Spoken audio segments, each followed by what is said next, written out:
Hi everyone, आज हम बात करेंगे what is the Krishna consciousness के बारे में। एक फ्रीलांस रिपोर्टर का इंटरव्यू होता है स्वामी प्रभुपादा के साथ जुलाई 1975 में।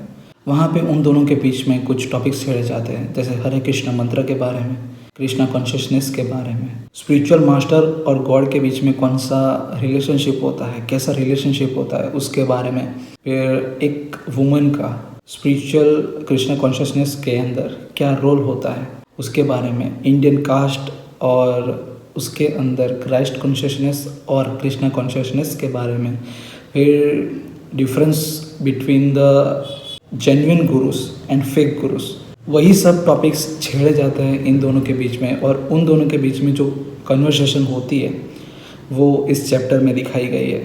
तो वही मैं आज आपके साथ उस कन्वर्सेशन में कौन सी बातें छेड़ी गई है, उनमें से क्या शायर निकलता है, क्या सीखने के लिए हमारे सीखने के लिए अंदर लिखा गया है, वही सब हम देखेंगे आज के वीडियो में। तो इंटरव्यू और स्वामी प्रभुपादा के बीच में पहली कन्वर्सेशन होती है हरे कृष्ण मंत्र के बारे में।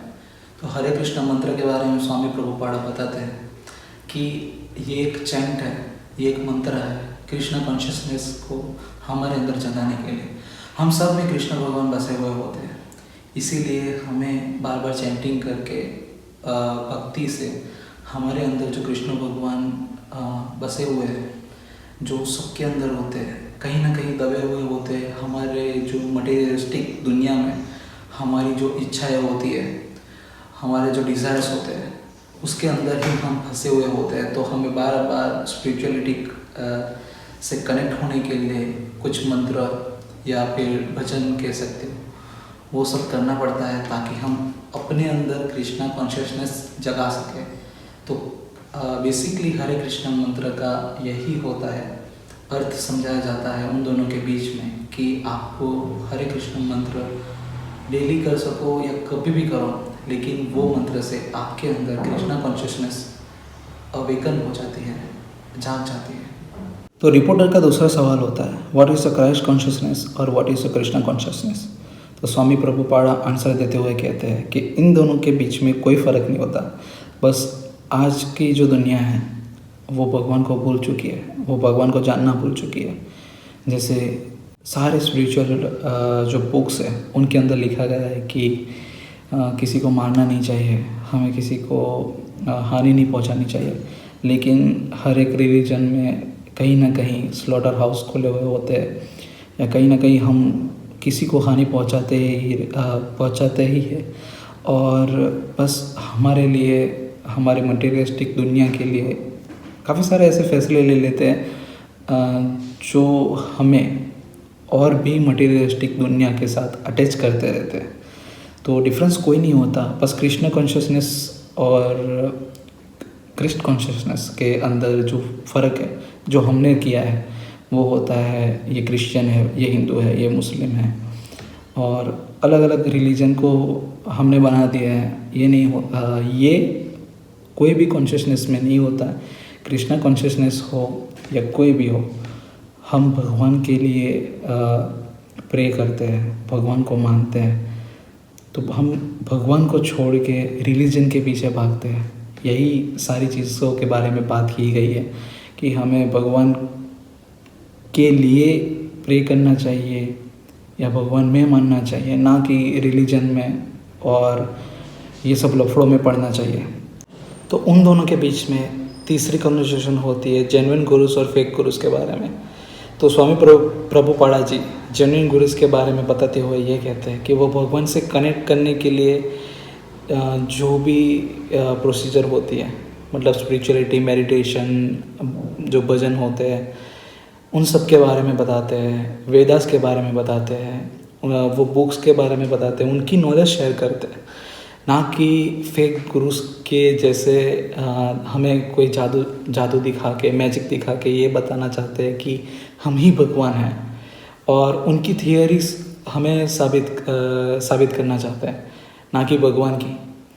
जो जेन्युइन गुरुज होते हैं वो भगवान के लिखे गए जो स्पिरिचुअल बुक्स होती है उनके टॉपिक्स के ऊपर बातें करते हैं, वो हमें समझाते हैं कि वेदास में क्या लिखा गया होता है, प्रूफ के साथ, ना कि हमें भटकाना चाहते हैं।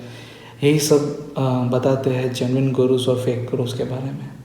फिर जो दूसरी कन्वर्सेशन होती है उन दोनों के बीच में कि एक वुमन का स्पिरिचुअल कनेक्शन मतलब कृष्ण कॉन्शियसनेस में क्या रोल होता है, तो उसके बारे में स्वामी प्रभुपादा जी बताते हैं कि पहले तो वो बताते हैं कि एक मेल और फीमेल में का जो स्पिरिचुअल नेम है कि मेल मतलब पुरुषा और फीमेल मतलब प्रकृति, उन दोनों के बारे में हमें समझाते हैं। उन दोनों के बीच में ये कन्वर्सेशन होती है कि एक पुरुषा और प्रकृति का अर्थ क्या होता है, उनका मीनिंग क्या होता है, और फिर वो बताते हैं कि कैसे ये दोनों इक्वल हैं, हमें इक्वली दोनों को ट्रीट करना चाहिए। लेकिन जो आज का समाज है, आज की सोसाइटी है, कुछ लोग ट्रीट करते हैं वुमन को इक्वली और कुछ नहीं करते। तो उन सब यही सब कन्वर्सेशन उन दोनों के बीच में होती रहती है। फिर स्वामी प्रभुपादा जी बताते हैं कि ये जो सोसाइटी की और ये जो कन्वर्सेशन उन दोनों के बीच में हो रही है वो कृष्ण कॉन्शियसनेस से कैसे कनेक्ट होती है। जैसे कि हम भगवत गीता भागवतम में ये बताया गया है, भगवत गीता में, कि कैसे मातृभक्ति, पितृभक्ति या फिर कोई भी रिलेशनशिप हम निभा रहे हैं वो भी एक टाइप का भगवान की भक्ति करना ही होता है, अगर हम ऑनेस्टली अपने दिल से उसे निभाए तो इस कन्वर्सेशन में वुमन का रोल क्या होता है, ये रिलेशनशिप का रोल क्या होता है, वो उसके बारे में बात की गई है। जो आगे उनके अंदर बात होती है वो होती है इंडियन कास्ट के बारे में। तो स्वामी प्रभुपादा जी बताते हैं कि भगवत गीता में जो 4.13 जो श्लोक है उसमें क्या बताया गया है कि कृष्ण भगवान ने 4 डिवीज़न ऑलरेडी कर रखे हैं कि इंटेलिजेंस के हिसाब से कर रखे हैं। तो अगर कोई डॉक्टर की पढ़ाई करता है तो वो डॉक्टर बनता है, इंजीनियर की पढ़ाई करता है तो वो इंजीनियर बनता है, वैसे ही डिवीज़न के बारे में बात की गई है। तो ये सब टॉपिक्स के बारे में बात करके स्वामी प्रभुपादा जी बस इतना बताना चाहते हैं कि कृष्ण भगवान कॉन्शियसनेस, कृष्ण कॉन्शियसनेस क्या है। कृष्ण कॉन्शियसनेस ये है कि जो रिलीजन है हमें अपने भगवान को पहचानना चाहिए। जैसे ही पहले चैप्टर में हमने बात की थी जो डिस्कवरिंग द सेल्फ थी, उसमें था कि कैसे हमें खुद को जानना चाहिए। अब इसके अंदर हमें बताया गया है कि कैसे कृष्ण भगवान के, जो कृष्ण भगवान इस यूनिवर्स में हैं, उन्हें पहचानना चाहिए, कैसे उनके मंत्र जो हरे कृष्ण चैंट है उसे करके कृष्ण भगवान को पहचानना चाहिए, भगवान को पहचानना चाहिए। वो कोई भी रिलीजन हो, हमें अपने गॉड को पहचानना चाहिए, उनसे कनेक्ट करना चाहिए स्पिरिचुअली। और जो हमारे जो रिलीजियस बुक होती है, जो स्पिरिचुअल बुक्स है, उनसे हमें अपने गॉड से कनेक्ट करना चाहिए, पढ़ना चाहिए।